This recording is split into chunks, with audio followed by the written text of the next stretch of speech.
In American society, money is a taboo topic.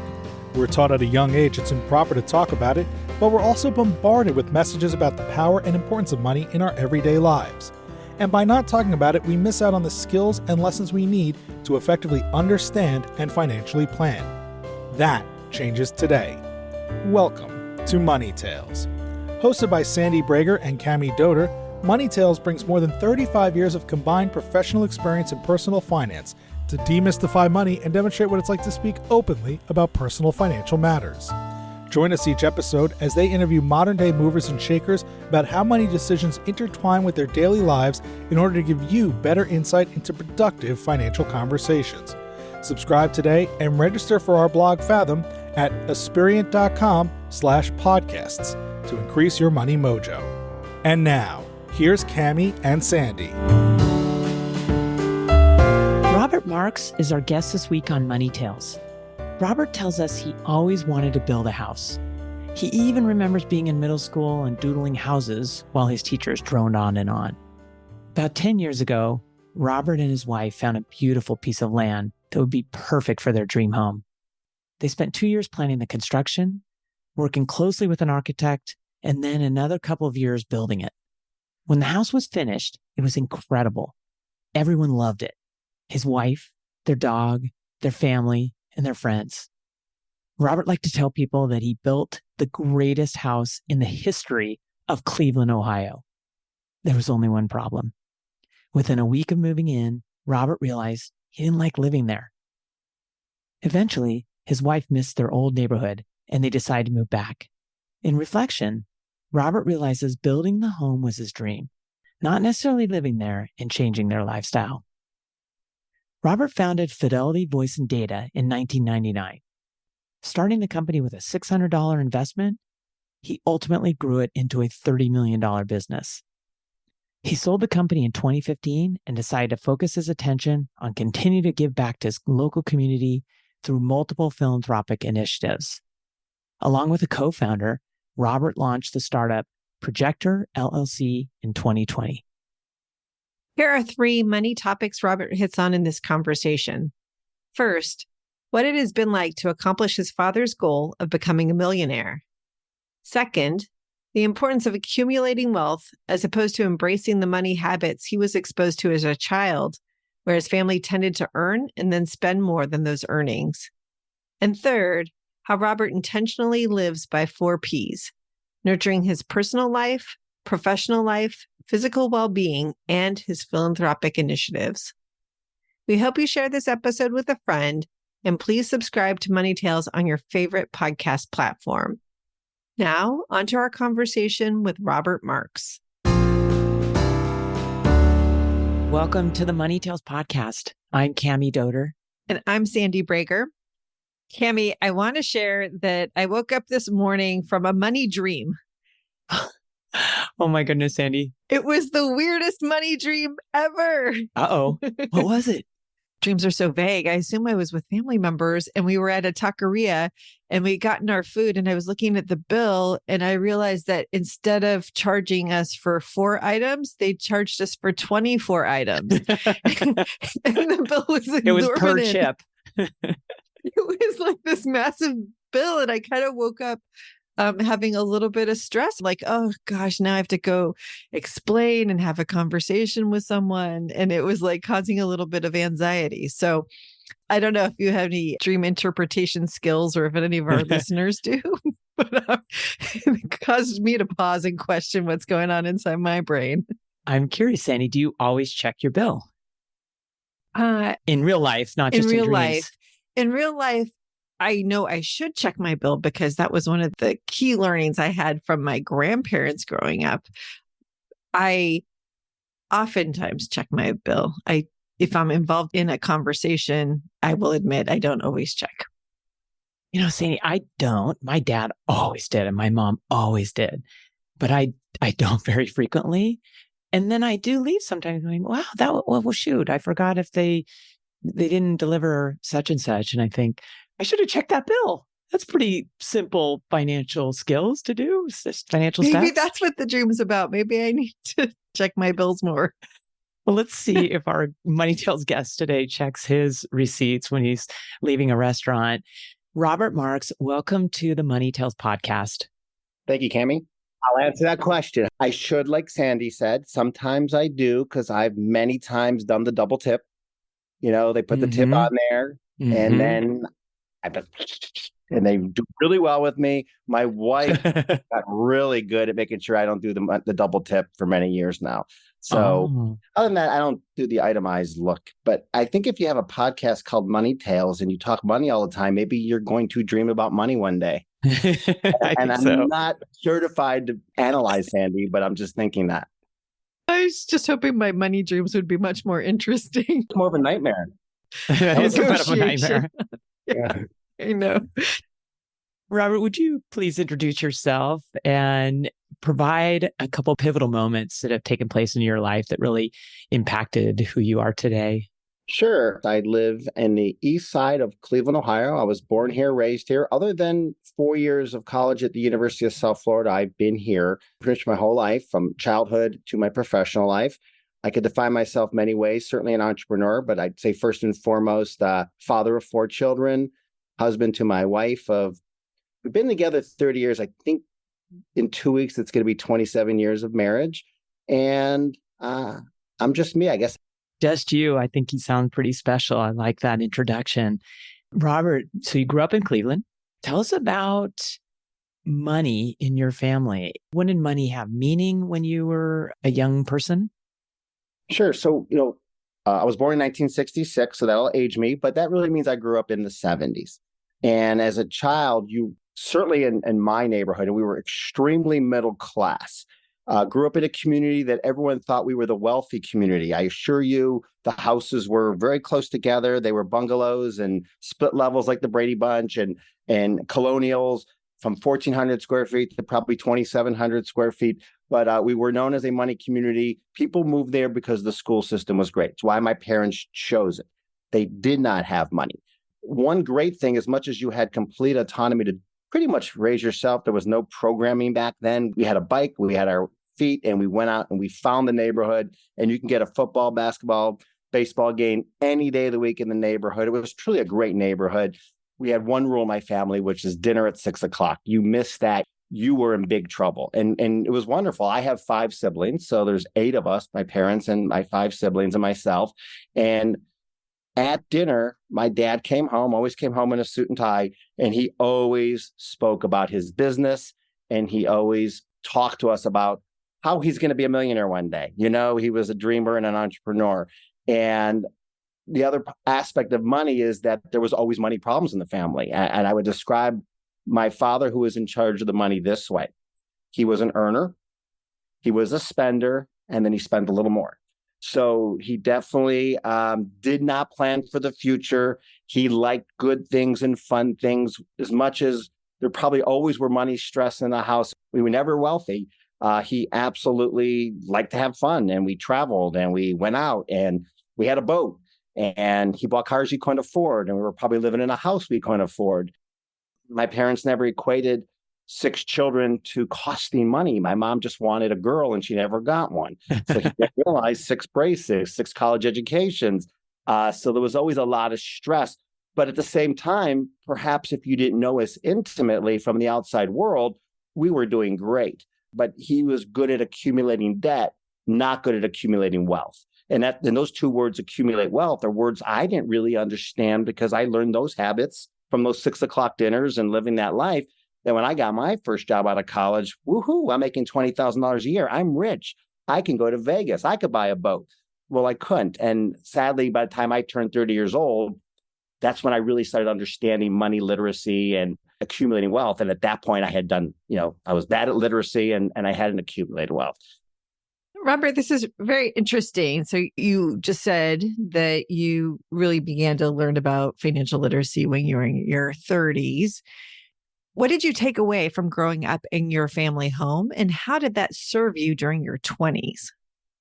Well, I assure you, I grew up in a home filled with love. We were a very tight group, 6 boys. Yeah, we beat the crap out of each other. And it's amazing that when my parents moved out of that house. The house didn't just crumble into pieces because we were rough on that property. And our neighbors they probably half missed us and they were half celebrating because their lawns weren't getting ruined anymore by us playing on them.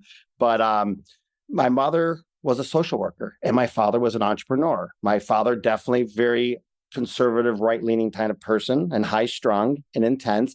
My mother was the ultimate community organizer. Before Barack Obama, there was Judy Marks, and she was involved in every committee, every organization. She, as a full-time social worker, an extremely well-educated person, she was helping AIDS babies in the early 80s, and she was taking kids who had specialized needs and creating foster homes for them and finding foster parents who would house 15, 20 kids. She was just an absolutely incredible person and an incredible do-gooder. So now I had that balance of do some good, but also I wanted my own business to make money and that capitalist side. So it was a really cool way to grow up. A lot of chaos, but a lot of love, and we were very tight, and we're still very tight to this day. Robert, you've introduced yourself as an entrepreneur and you're alluding to a business. Tell us more about your businesses. Did you just come out of college and start your own businesses? No, I gave you the end of the story. So when I came out of college, I really didn't want all that stress. I didn't really want to have that burden at the time of a business. I was going to go work for somebody else and work either through the corporate ladder or some way find my way. And through some success working for other people, I developed good skill sets and validated that I felt I was a leader, validated I felt I had the ability to make money.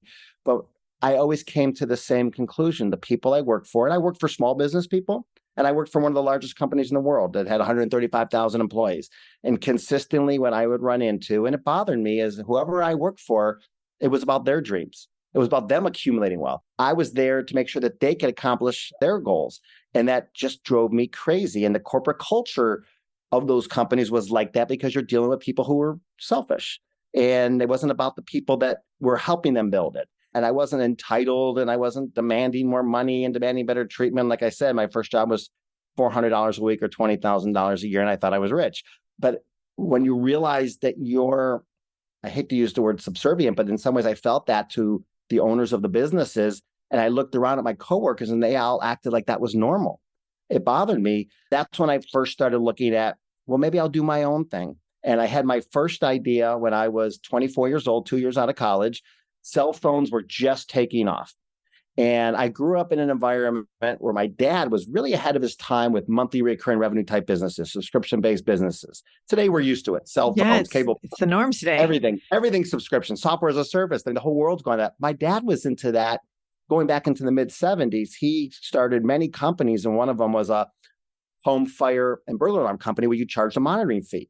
And so he signed up hundreds and then thousands of businesses and unique applications, but mostly residential, consumer-based business, people paying him $30 a month. So when cell phones came out, I thought to myself, wow, I got to figure this out. People were paying 55 cents a minute for a cell phone call back then. How can I position it where I can start a business and I can get 10 cents a minute? And if I have 10,000 people out there, on their phone all day and I get 10 cents a minute, that's going to be a great way to make money. So I figured out in a crazy way, because back then, every market had two cell phone companies, if you recall. In Northeast Ohio, we had what was called Cellular One and GT Mobile Net, and there was there was other companies like that. Maybe you remember those companies, but they really were duopolies. And a duopoly is, in many ways, I think, as bad as a monopoly, because they both look like they had different rates. One charged more per month and less per minute, and one charged less per month but more per minute. But the average user paid the same price. And I was able to take advantage of some of the laws back then where they were forced to allow me to resell their service. And so I entered the Northeast Ohio market as the third provider of a cell phone service. But it's just this guy. At 24? At 24. Crazy. Never ran a business, anything. But when I was, to a creative way that I won't bore you, was able to do that, I became the first person reselling cellular service in this region. And it was working. And I could basically make money selling the phone because that's how the market was back then. The average user, they were all business people. I had some clients that would literally terminate their receptionist whose only job was to take messages because there was no voicemail back then and no caller ID back then. And they were spending $3,000, $4,000 a month on their cell phone and they didn't care. And I'm making $800 a month on that user. I mean, that's the kind of business I found. And I thought, this is great. We're gonna do real well. And in any commodity, when things become commoditized, it was a business person's product when I started. And 60 months later, you could buy phones in Walmart, and kids had phones, and the average user, went from $500 a month to about $100 a month. And my margins went from 36% to 19%. Needless to say, I was fortunate enough at the age of just before I turned 30, April of 1996, I was able to sell that business to another person who was in the cellular business doing resale work. I had about 3,000 individual cell phones and probably 2,100 individual customer accounts. I sold that business, and because the business had really gone to heck in that short period of time as it commoditized and changed quickly. When I started, there was no caller ID, no voicemail, nothing, and all phones were analog, and everyone was like pirating and listening to everyone else's calls. A different world. It changed over those 60 months, and I netted enough money for a down payment on a house and buy some furniture and a kitchen remodel. So I'd say I rounded first. It wasn't a home run, but I didn't lose my butt on it. Amazing. Other than the opportunity cost, because if I would have stayed in corporate America, I probably would have made more money, but that's okay. And of course, after that, I said, okay, I'm done with being an entrepreneur, and I'm going to go get a job because I'm over too, right? Didn't work like working for people. Entrepreneurship was tough. And I went to work, and this is when the internet was really becoming a thing. And I got a job with AT&T on their business unit side, learning how to not only build fiber optic networks and build internet networks, but also acquire customers. And I ended up becoming a general manager for all of Ohio for AT&T in about a 3-year period, and went from a complete different world than I was just in. And I found myself back in that same boat of clearly not pursuing my dreams, but working for other people's dreams. And I found it to be an abusive environment. And I thought to myself, well, why can't I do what AT&T does? And what at the time there were companies like UUNet and WorldCom and Global Crossing, XO Communications existed, some of these really big multi-billion-dollar multinational companies. And I thought to myself, I could do this. I know how to build networks. I know how to acquire customers. I know how to service customers. I'll figure out how to bill them. And I'm going to start another company. I'm going to become an internet service provider. And this is in the 90s. And I would compare it this way. Imagine there's a parking lot that has a Lowe's, and then, home improvement store. And then next to that Lowe's is a store called Home Depot, and they share the same parking lot. Okay, imagine that, which you don't see. And then someone decides to put a little mom and pop hardware store in that same parking lot between the Lowe's and the home improvement. That's what I did, going ahead with MCI, Sprint, and AT&T. But my pricing was better initially. My service was through the charts. I had been in Cleveland my whole life. I knew the ecosystem of the environment. I had thousands of customers in the cell phone business. I had customers when I was with AT&T for 3 years. And I remember figuring out how many customers I needed to break even over the first 6, 7, 8 months. I didn't have a lot of cash or money. I remember when I wanted to expand into other markets, and maybe your people who listen to other states will like the fact that I wanted to get to Akron, Ohio. I figured out that if I had 8 customers pre-sold, I could then build a network real quick, get those orders provisioned, and have the customer have service in about a 30-day time frame and not lose money and be in the black. And I did that and literally organically grew that company for 17 years. We had over 3,000 individual, strictly business, B2B. We were doing over $20 million a year of annual billing. We rolled in voice over IP service, which emerged in the early 2000s. I built a data center. I was competing with companies like Amazon, AWS, and doing cloud computing services. And we built a nice business, never took on a penny of debt, built it organic from that first customer, and being creative and lowering the monthly nut of myself and my wife for the first 2 years to a ridiculous amount of money so we can survive, and had that exit in December of 2015. Congratulations, Robert. What an exciting series of stories of going back and forth from being in positions where you felt you were creating wealth for someone else to being in the driver's seat of starting a business and creating wealth for yourself. I'm curious because you said you started the second company when you were about 30 years old. And that's when you said you also were becoming financially literate. Tell us about that. It was actually 33 I started the company because I had that 3-year window from selling the first company and then going to work for a very large telecommunications company. But I still didn't have any personal capital. I didn't know how to raise money.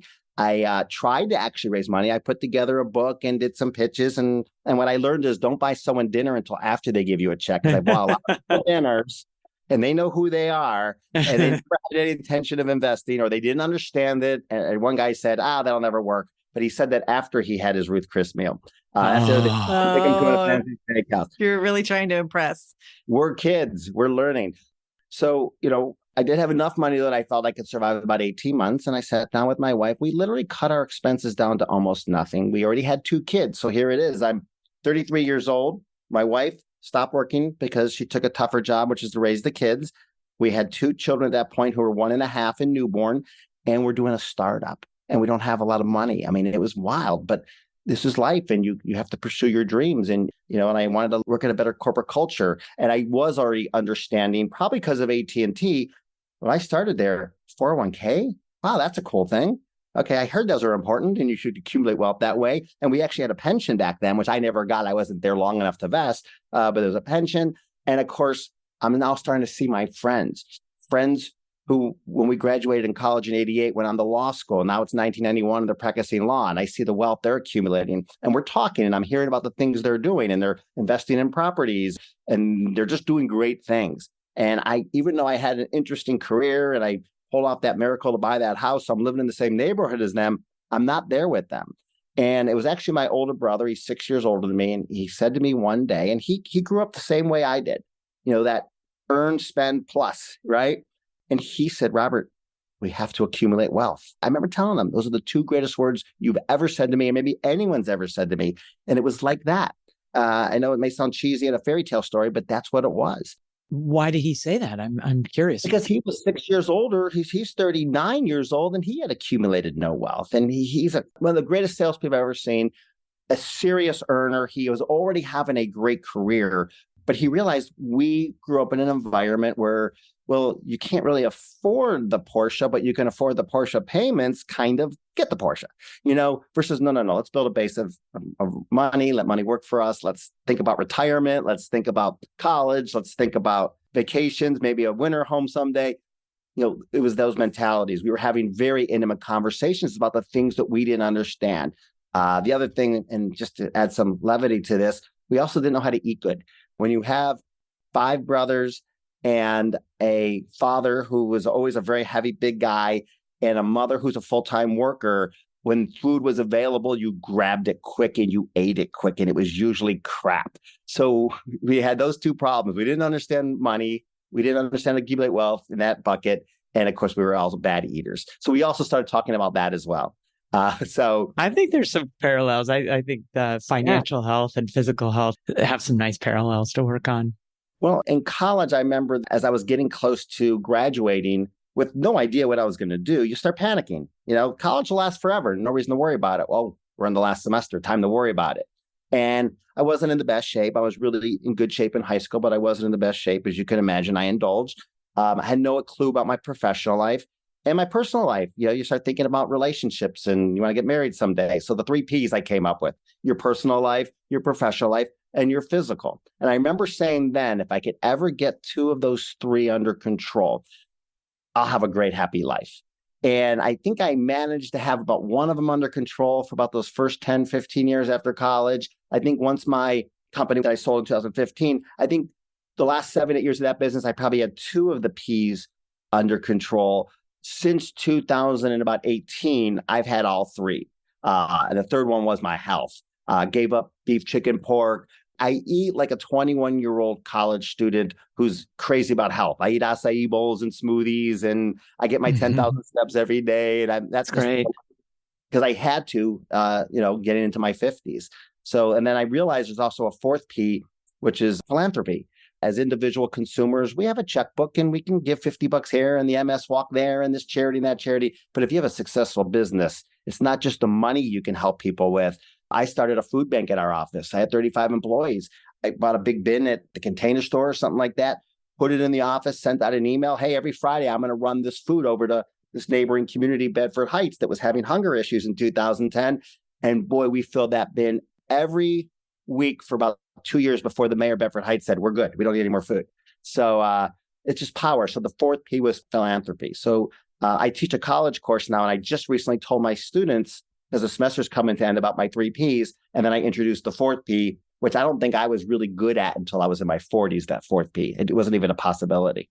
This is fascinating, though, because as you talk about the fourth P of philanthropy, it really sounds like the messages and the modeling that your mother did when you were growing up really had a lasting impact on you. And especially, let me know if I'm wrong here, but it seems especially since you've had a little more time in your life to devote to things other than the business. 1,000%. 1,000%. I've always actually been, and I maybe underplayed it, involved in the community and helped out, from just being the coach to volunteering on different organizations. I'm on some boards. Even in college, our philanthropy of my fraternity was, at the time back then, it was called the Leukemia Society of America. Now I believe they just go with ALS. It wasn't because I was looking to it, but it just kind of evolved because I was the fundraiser of some event. And all of a sudden, the chapter president for that Leukemia Society organization said, "Hey, Robert, why don't you be on our board? We need some young people on the board. Everyone's old." So I was on that board. But I have always done that. But it's also something that I rarely, it doesn't seem to be authentic to talk about it, but it came up. So the fourth P came up. Now we're in it. Robert, now that you've attained all the four Ps of your life, what role is money playing in your life today, and how are you thinking about money? Well, that's interesting. Whenever I thought about an exit, I literally, and maybe this is a mentality, maybe it's a loser mentality as a child, seeing how we grew up, and my dad was always chasing that be a millionaire one day. He was always a dreamer, always an entrepreneur. He was involved in plastics, machinery, home security, 1,000 other things. He never achieved it in his lifetime, and he passed away at 73 years old in 2010. So maybe I had that same stigma. Oh, that doesn't happen to us.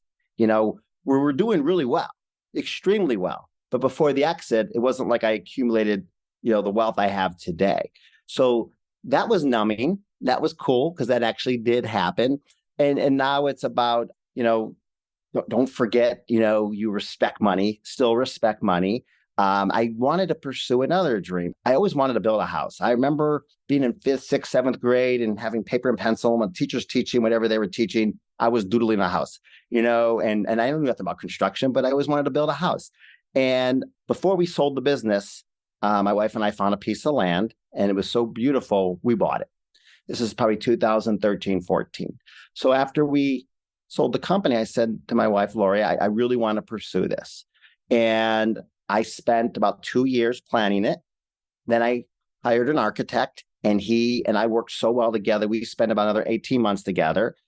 We started construction in June of 19, so before the pandemic. By the time it was done, the house became a real big thing. It wasn't a mansion, but it was an incredible house. I like to tell people I built the greatest house in the history of Cleveland, Ohio. I really think I did. I think it would even look good in the West Coast. It was a special house. So we did it. We did hit the pandemic at the end and had to deal with trades and issues. Cost-wise, I was fine because I had already secured my pricing before the pandemic and supply chain issues. We moved into the house November 1st, 2020. And within a week, I realized I don't like living here. And I kept my mouth shut because my wife was so happy. We were living nice. This house was awesome. The dog was happy. My wife was happy. My kids, who kind of don't really live with us anymore, they're either in college or out of college, were loving it. The neighborhood was loving it. My friends and family were loving it. It had a pool, it had everything. I can go on about this house forever. Why didn't you love it? I think it's about the money thing. It was just too much. It was just too much. It was too much for me. I just, but I kept it quiet. It was the dream to build it. I built it exactly the way I'd want a house. I nailed it. When people say to me, what would you change differently? I said, like, one door in my daughter's closet. I mean, I nailed this house. There was nothing to change about it. And one day we're heading back to the town we used to live in where we raised our kids. And my wife said, I kind of miss it here. I miss sidewalks. I miss my friends. What do you think? And I said, Lori, the way the world is right now with this pandemic and housing pricing, and there's no stock, Cleveland, Ohio is, like most markets, is going crazy. I said, I could sell this house tomorrow and it would be a huge cash windfall for us. And if you're serious, I'll make the phone call. And she said, I'm serious. We never talked about it for 2.5 years. She made that comment The house sold the next morning, and that's why we live here now. Oh my gosh, that's so exciting. Now we bought a century home, a 108-year-old house that nothing worked. Everything's a disaster. You would think we went from, the penthouse to the outhouse. And 2 weeks ago, she called my daughter who lives in Austin, Texas, and said, "Don't tell Dad, but I'm really happy here." So she's happy. And then, of course, my daughter called me and said, "Mom's happy." I'm happy. So I'm equating that back to your money thing. I don't think my life has really changed at all. I don't have the stress of having to worry. I'm able to do some nice things. Pre-pandemic, we were traveling a ton before, but otherwise, I don't think much of us changed. We are who we are. We did build that house. It's a bucket list thing, and I'm so happy to be done with it. And I'm very happy for the new owners because they seem to be really happy in this place and it fits them more. So, Robert, what's your next money conversation going to be, and who's it going to be with? That's a wild conversation. So I think I mentioned earlier, another bucket list for me. And if any of my high school teachers or college teachers knew about this, they would, if they're still alive, they'd be rolling, on the ground. But I've been teaching a college course since 2016. It's entrepreneurship. The first one I taught was more about families and family business and entrepreneurship. This semester, I'm teaching a class called Field Experience, where what I like to do is look at the 32-year career I have, which isn't over yet. I started another business about 2 years ago, and tell them about everything I wish I knew, or all the important things I think they need to know. I even spend a week on financial literacy, and I can't use the word checking and savings account. They know the terms spend and reserve, which most banks now, when they open up a new bank account, don't even call them checking accounts anymore. At least, some of the banks around here do that. Teach them about a Roth versus a 401k. Teach them about accumulating wealth. In fact, the first question I ever ask them when they meet me, and I have 22 students, is, who wants to accumulate wealth in their lifetime? And all 22 hands went up. So they're getting a lot of things. I teach them about their FICO score. They don't know what FICO is. So that's a fun thing. So I am still working, and I have those conversations every Tuesday and Thursday. So that would be my next conversation. I get to talk to these unbelievably dynamic young students who, fortunately, I've always been fortunate to get seniors, because again, they have one foot out the door and the real world's coming. And, we talk about things. We talk about rent versus ownership. We talk about everything that's financial. You're warming my heart, Robert. Yeah. Exactly. No, I think it's so special that you're having these conversations with kids in an entrepreneurship class, because that is that's the fitness stuff we're talking about. Like, it's so important. Robert, what a treat to speak with you today on Money Tales. If listeners wanted to find you or find out more about you, where should they go? I love LinkedIn. And I tell everybody, if LinkedIn existed when I started my company in 1998, 99, I would have been 10 times bigger. So I love LinkedIn. They certainly find me there. Robert Marks. The new business I started is called Projector, and they can look at that through Robert Marks and Projector. Robert, thank you again for joining us on the Money Tales podcast. Awesome. Thank you. Thanks for listening to the Money Tales podcast. If you've enjoyed this episode, share it with someone you think would benefit from listening, and leave us a review on your favorite podcasting platform. Your ratings and reviews help more people find our podcast. If you're inspired to gain clarity and peace of mind about financial matters, don't hesitate to reach out to our team at Aspiriant. Go to aspiriant.com/start a dialogue. Or you can email Sandy and me at podcasts@aspiriant.com. See you next time.